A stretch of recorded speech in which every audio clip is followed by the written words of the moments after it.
Hyundai. Maruti Suzuki के बाद भारत में सबसे ज्यादा कार बेचने वाली इस कंपनी को पता है किसने शुरू किया था? इस साउथ कोरियन लड़के ने। नाम है चुंग जो यंग। बचपन में सिर्फ 2 वक्त की रोटी के लिए 17 घंटों तक खेतों में काम किया। अमीर बनने का सपना लिए कई बार घर छोड़कर भागा। यहाँ तक कि कई बार तो इसके बिजनेसेस आग लगने, बाढ़ आने और युद्ध की वजह से खत्म तक हो गए। लेकिन फिर भी हार ना मानते हुए इसने दुनिया के सबसे बड़े कार कंपनियों में से एक हुंडई को बनाया। सो अगर आपको भी लगता है कि बुरा सिर्फ मेरे साथ ही क्यों होता है, तो इस वीडियो को आपको पूरा देखना चाहिए, क्योंकि यह वीडियो आपकी लाइफ बदलने वाला है। तो दोस्तों, इस कहानी की शुरुआत होती है 1915 में, जब एक गरीब कोरियन फैमिली में चंग जो युंग का जन्म हुआ था। उनके पिता एक किसान थे जो अपने 7 बच्चों का पेट पालने के लिए पूरे दिन खेतों में काम किया करते थे।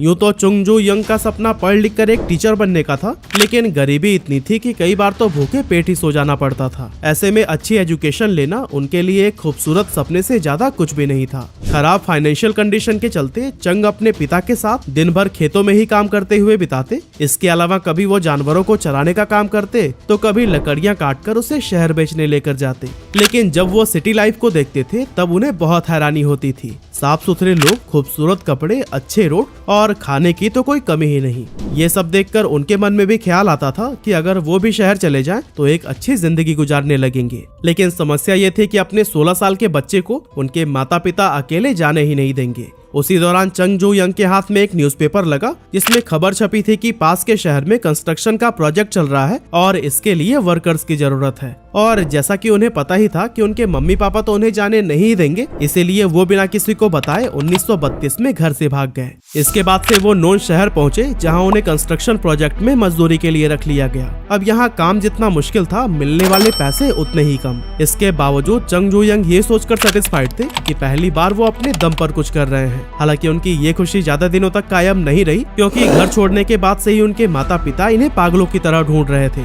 और फिर आखिरकार 2 महीनों के बाद चंग उन्हें मिल ही गए। पिता ने उन्हें डांट लगाई, समझाया और जैसे तैसे मनाकर अपने साथ घर लेकर आए। अब चंग घर आकर फिर से वही खेतों में काम, जानवरों को चराना और लकड़ियां काटने जैसे पुराने कामों में लग गए। लेकिन इस सब में उनका दिल बिल्कुल भी नहीं लग रहा था। हर वक्त दिमाग कंस्ट्रक्शन साइट पर ही रहता था। वहाँ बिताए गए वो पलों को याद करते थे, जिसके चलते धीरे धीरे उनके मन में कंस्ट्रक्शन और इस जैसे प्रोजेक्ट से उन्हें लगाव होने लगा। अब चंग जो यंग के घर वापस आने से फैमिली तो बहुत खुश थी, लेकिन चंग को अपने पुराने रूटीन में घुटन सी महसूस होने लगी, मानो जैसे शहर उनका इंतजार कर रही हो। इसी के चलते वो 2 बार और घर छोड़कर भागे। लेकिन फिर से कुछ दिनों तक शहर में काम करने के बाद उनके पिता उन्हें ढूंढ लिया करते थे और फिर न चाहते हुए भी चंग को घर वापस आना पड़ता था। हालांकि इसके बाद उन्होंने फिर से एक बार हिम्मत जुटाई और 18 साल की उम्र में चौथी बार घर छोड़कर सियोल चले गए, जो कि फिलहाल साउथ कोरिया की राजधानी है। यहाँ पहले तो इन्होंने कंस्ट्रक्शन साइट पर एक मजदूर का काम किया, लेकिन फिर कुछ समय के बाद उन्हें एक फैक्ट्री में जॉब मिल गई, जहाँ पर चंग एज असिस्टेंट काम करने लगे। इस तरह यहाँ काम करते करते कुछ ही दिनों में उन्हें बोखयुंग राइस स्टोर नाम की एक चावल की दुकान में अच्छी सैलरी पर डिलीवरी बॉय की जॉब मिल गई और यहाँ से उनके लाइफ में पॉजिटिव बदलाव आना शुरू हुआ। चंग जो यंग अपने काम को खूब एंजॉय कर रहे थे और अपनी पूरी लगन व ईमानदारी के साथ अपनी ड्यूटी निभा रहे थे, जिसे देखकर स्टोर के मालिक उनसे खूब इम्प्रेस हुए और फिर सिर्फ 6 महीनों में ही उन्हें डिलीवरी बॉय से शॉप का मैनेजर बना दिया गया। फिर आया 1937, जब शॉप के मालिक बहुत बीमार पड़ गए और उनमें इतनी भी ताकत नहीं बची थी कि वो आगे के कामकाज को संभाल सके। ऐसे में उन्होंने अपना ये राइस स्टोर चंग के हाथों में सौंप दिया। इस तरह से सिर्फ 22 साल की उम्र में चंग अपनी मेहनत के दम पर राइस स्टोर के एम्प्लॉय से उसके मालिक बन गए थे और फिर उन्होंने इस स्टोर का नाम बदलकर क्योंगिल राइस स्टोर रख दिया। इसके बाद से उन्होंने लो प्राइस, हाई क्वालिटी और टाइमली डिलीवरी के दम पर एक बहुत ही लॉयल कस्टमर बेस तैयार कर लिया। लेकिन जब उनका कारोबार बहुत अच्छे से चल रहा था, तभी कुछ ऐसा हुआ जिसने उन्हें सब छोड़कर घर लौटने पर मजबूर कर दिया। असल में उस समय कोरिया पर जापान का कब्जा था और जापान वर्ल्ड वॉर 2 में कूद पड़ा था। ऐसे में जापानीज गवर्नमेंट चाहती थी कि वॉर के दौरान उनके सैनिकों को समय समय पर जरूरत के मुताबिक चावल मिलता रहे। इसके लिए उन्होंने वहाँ की सारी राइस शॉप्स को अपने कब्जे में ले लिया था, जिसमें कि चंग जो यंग का शॉप भी शामिल था। इसके बाद से चंग 1 साल तक अपने गांव में रहे, लेकिन फिर बाद में हिम्मत जुटाई और 1940 में 3000 वॉन का लोन लेकर एडो सर्विस नाम का एक गैराज खोला। लेकिन बदकिस्मती से अभी 1 महीना ही गुजरा था कि उसमें भयंकर आग लग गई और उनका ये बिजनेस भी बर्बाद हो गया। अब चंग के सामने सबसे बड़ी प्रॉब्लम थी लोन को चुकाना और कस्टमर्स को जले हुए व्हीकल्स का मुआवजा देना। काफी सोचने समझने के बाद उन्होंने वापस से 3500 वॉन का लोन लिया और पहले से भी ज्यादा बड़ा गैराज ओपन किया। चंग बहुत ज्यादा मेहनती थे, जिसके चलते इनका काम कस्टमर्स को पसंद आने लगा और सिर्फ 3 सालों में ही उन्होंने इतना प्रॉफिट कमाया कि अपने सारे लोन्स रीपे कर दिए और साथ ही घर वालों को मनाकर अपने साथ शहर लेकर आए। इस समय तक इनका कारोबार खूब चल रहा था और इनके एम्प्लॉयज की संख्या 1 से शुरू होकर 80 तक पहुंच चुकी थी। लेकिन उनका ये सुनहरा दौर ज्यादा दिनों तक नहीं चला। एक्चुअली जापानीज गवर्नमेंट ने वॉर में यूज होने वाले इक्विपमेंट बनाने के लिए उनके गैराज को एक स्टील प्लांट के साथ में मर्ज कर दिया। यानी कि एक बार फिर से चंग वहीं आकर खड़े हुए जहां से उन्होंने शुरुआत की थी। एक तरफ तो गैराज छिन जाने का दुख, ऊपर से सियोल में बढ़ता तनाव। इसे देखते हुए वो अपनी फैमिली के साथ गांव वापस चले आए। लेकिन अच्छी बात ये थी कि चंग ने 50,000 वॉन की सेविंग कर रखी थी, इसीलिए उनके अंदर थोड़ी हिम्मत थी कि वो वापस से अपना कारोबार शुरू कर सकते हैं। बस इंतजार था तो वॉर खत्म होने का। साल 1946 में सेकेंड वर्ल्ड वॉर का अंत हुआ और कोरिया जापान के कब्जे से आजाद हो गया। इसी साल चंग ने सियोल में वापसी की और एक बार फिर से अपना गैराज स्टार्ट किया, जिसका नाम रखा गया हुंडई मोटर सर्विस। जापान को वर्ल्ड वॉर 2 में हराने के बाद साउथ कोरिया में यूएस का इन्फ्लुएंस काफी बढ़ गया था, जिसकी वजह से चंग को यूएस आर्मी के ट्रक रिपेयरिंग का काम मिल गया। इसके कुछ समय के बाद उन्होंने नोटिस किया कि अमेरिका अपने मिलिट्री फोर्सेस के लिए बड़ी संख्या में बिल्डिंग्स बना रहा है, जिसे देखकर उनका कंस्ट्रक्शन का वो पैशन दोबारा से जग गया जो कि बचपन में उन्होंने एक्सपीरियंस किया था। इसी के चलते उन्होंने साल 1947 में हुंडई सिविल इंडस्ट्री की शुरुआत की और छोटे मोटे कंस्ट्रक्शन प्रोजेक्ट का कॉन्ट्रैक्ट लेने लगे। अगले 3 सालों में ही उन्होंने अपने बिजनेस को काफी एडवांस कर लिया और अब तो उन्हें कई सारे बड़े बड़े प्रोजेक्ट्स भी मिलने लगे थे। लेकिन दोस्तों, जो चंग का स्ट्रगल है ना, वो यहीं पर खत्म नहीं हुआ, क्योंकि जून 1950 में नॉर्थ कोरिया और साउथ कोरिया के बीच में वॉर शुरू हो गया। नॉर्थ कोरिया साउथ कोरिया पर भारी पड़ने लगा और उसकी मिलिट्री फोर्सेस ने सियोल को कब्जे में लेने के लिए उसकी घेराबंदी शुरू कर दी। ऐसे में वहाँ के लोगों में दहशत फैल गई और सब शहर छोड़कर भागने लगे। इसमें चंग भी शामिल थे, जो कि सारा कारोबार छोड़कर कुछ सेविंग्स के साथ जान बचाने के लिए बुसन शहर चले गए। इस जंग में यूएस मिलिट्री फोर्स ने साउथ कोरिया का भरपूर साथ दिया और वॉर के दौरान ही चंग ने नोटिस किया कि मिलिट्री फोर्सेस को बड़ी संख्या में वेयर हाउस, आर्मी हेडक्वार्टर और टेंट की जरूरत है। यहाँ चंग को एक बड़ी अपॉर्चुनिटी नजर आई और वो एक छोटा सा ग्रुप बनाकर इन प्रोजेक्ट्स में भी काम करने लगे। चंग ने हर छोटे बड़े प्रोजेक्ट्स के लिए काम किया। कई सारे प्रोजेक्ट्स में तो उन्हें लॉस भी हुए, लेकिन इसके बावजूद उन्होंने समय पर काम पूरा करके यूएस ऑफिशियल्स का भरोसा जीत लिया। अब 1952 में जंग तो खत्म हो गई, लेकिन उस वक्त तक अमेरिकन से चंग की प्रोफेशनल रिलेशनशिप काफी स्ट्रांग हो चुकी थी, जिसके चलते उन्हें बाद में भी उनसे प्रोजेक्ट मिलते रहे। अब इस बार वॉर में साउथ कोरिया में बहुत तबाही फैली थी, इंफ्रास्ट्रक्चर की धज्जियां उड़ गई थी, जिसके बाद से गवर्नमेंट उसे दोबारा से रिबिल्ड करना चाहती थी। और दोस्तों, साउथ कोरिया के रीडेवलपमेंट में हुंडई सिविल इंडस्ट्री का बहुत मेजर रोल रहा और उन्हें कई सारे बड़े बड़े प्रोजेक्ट्स मिले, जिनमें कि कई सारे एक्सप्रेसवेज, कोरियन न्यूक्लियर प्लांट और डैम शामिल थे। इसके बाद से 1960s में कोरियन गवर्नमेंट एक ऐसी पॉलिसी लेकर आई जिसने कि हुंडई को कार रिपेयरिंग से एक कार मैन्युफैक्चरिंग कंपनी बनाने में बहुत मदद की। असल में गवर्नमेंट ने वहाँ की इकोनॉमी को मजबूत बनाने के लिए ये नियम बना दिया था कि कोई भी फॉरेन ऑटोमोटिव कंपनी तभी साउथ कोरिया में बिजनेस कर सकती है जब वो किसी लोकल कंपनी के साथ में टाई अप करे।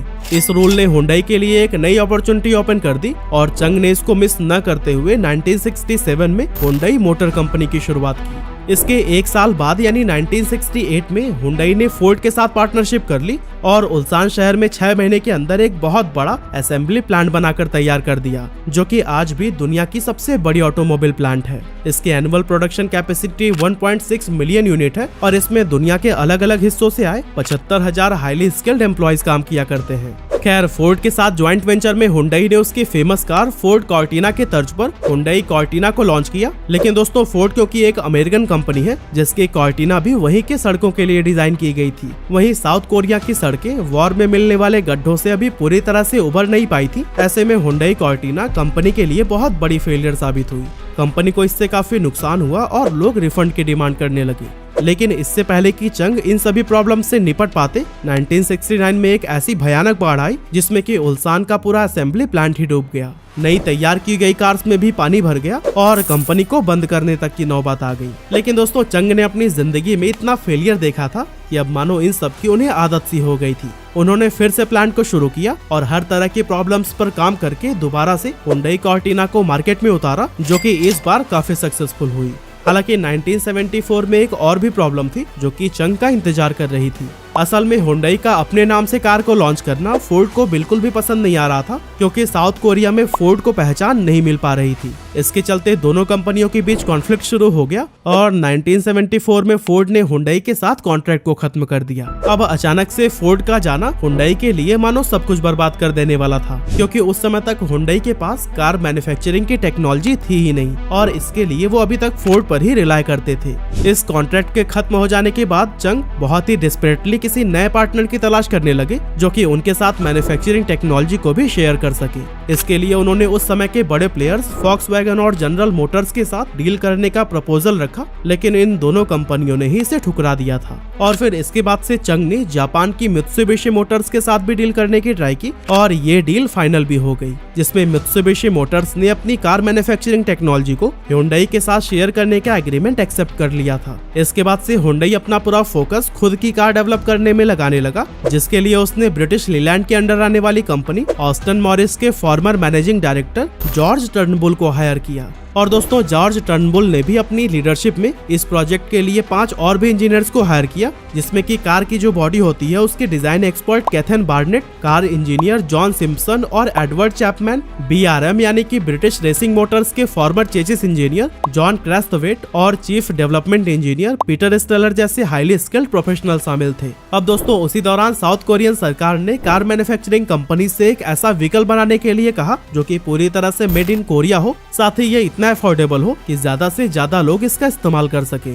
इसी को माइंड में रखते हुए कंपनी ने एक नया प्लांट सेटअप किया और हुंडई के इंजीनियर्स गवर्नमेंट की सारी बातों को ध्यान में रखकर कार मैन्युफैक्चरिंग करने लगे। फाइनली 1975 में हुंडई ने अपनी पहली सेल्फ मेड कार को लॉन्च किया, जिसका नाम रखा गया था पॉनी। ये अफोर्डेबल होने के साथ ही हाईली परफॉर्मेंस और बेहतरीन डिजाइन वाली कार थी। पॉनी साउथ कोरिया में इतनी सफल हुई कि कुछ ही समय में इसने वहां की कार मार्केट का 60% हिस्सा कैप्चर करके हुंडई को वहां की सबसे बड़ी कार कंपनी बना दिया। इस सफलता के बाद से चंग ने 3 लाख कार मैन्युफैक्चरिंग करने का फैसला लिया, जिसके बाद से हर कोई इसे एक बेवकूफी भरा डिसीजन कहने लगा, क्योंकि साउथ कोरिया की टोटल मार्केट डिमांड सिर्फ 30,000 कार्स की थी। ऐसे में 3 लाख कार्स का मैन्युफैक्चर करने का तो कोई मतलब ही नहीं बनता था। लेकिन दोस्तों, चंग तो यहाँ पर कुछ बड़ा ही सोच रहे थे, क्योंकि उन्होंने अपनी नई कार्स को साउथ कोरिया से निकालकर फॉरेन मार्केट में भी लॉन्च कर दिया। 1982 में हुंडई ब्रिटिश मार्केट में एंटर हुआ, जहां अपने पहले ही साल में उसने 2,993 कार्स बेच दी। फिर आगे चलकर 1984 में इसने कैनेडियन मार्केट में पॉनी 2 को लॉन्च किया, जो कि अपनी अफोर्डेबिलिटी के चलते खूब फेमस हुई और कंपनी वहां भी अपनी स्ट्रॉन्ग प्रेजेंस डेवलप करने में कामयाब हो गई। हालांकि हुंडई अब तक तो कई सारे देशों में अपनी पहचान बना चुका था, लेकिन अभी तक अमेरिका जैसी मेजर मार्केट में एंटर करना उसके लिए पॉसिबल नहीं हो पाया था। और दोस्तों, इसका मेन रीजन था एमिशन नॉर्म्स, जिस पर हुंडई की कार परफेक्टली फिट नहीं हो पा रही थी। कंपनी ने अमेरिकन मार्केट में एंटर करने के लिए एमिशन क्राइटेरिया के अकॉर्डिंग एक नई कार मैन्युफैक्चर की, जिसका नाम हुंडई एक्सल रखा गया। उस दौरान हुंडई ने रियलाइज किया था कि यूएस के अंदर सेकेंड हैंड कार की मार्केट बहुत ही ज्यादा बड़ी है। ऐसे में कंपनी ने वहां इन्हीं कस्टमर्स को ही टारगेट किया और 1986 में सेकेंड हैंड कार के ही प्राइस पर हुंडई एक्सल को 5 साल की वारंटी के साथ अमेरिकन मार्केट के अंदर लॉन्च कर दिया। अपनी इस स्ट्रैटेजी से कंपनी टारगेटेड कस्टमर्स को लुभाने में खूब कामयाब हुई और अपने पहले ही साल में इसने 1,70,000 कार्स बेचकर बाकी कार कंपनियों को हैरानी में डाल दिया। लेकिन दोस्तों, इस आंकड़े में अगले साल और भी ज्यादा उछाल देखने को मिला, क्योंकि 1987 में हुंडई की वहां पर 2,60,000 कार सेल हुई थी, जिसके चलते इन दोनों सालों में एक्सल अमेरिका की टॉप सेलिंग कार रही थी। अब दोस्तों, एक्सल कार ने हुंडई को उसकी प्रेजेंस स्ट्रॉन्ग बनाने और ग्लोबल लेवल पर एक मेजर कार कंपनी के रूप में पहचान दिलाने में हेल्प तो की, लेकिन कार की अफोर्डेबिलिटी और कुछ टेक्निकल इश्यूज की वजह से कुछ समय बाद इसे एक चीप कोरियन ब्रांड कहा जाने लगा।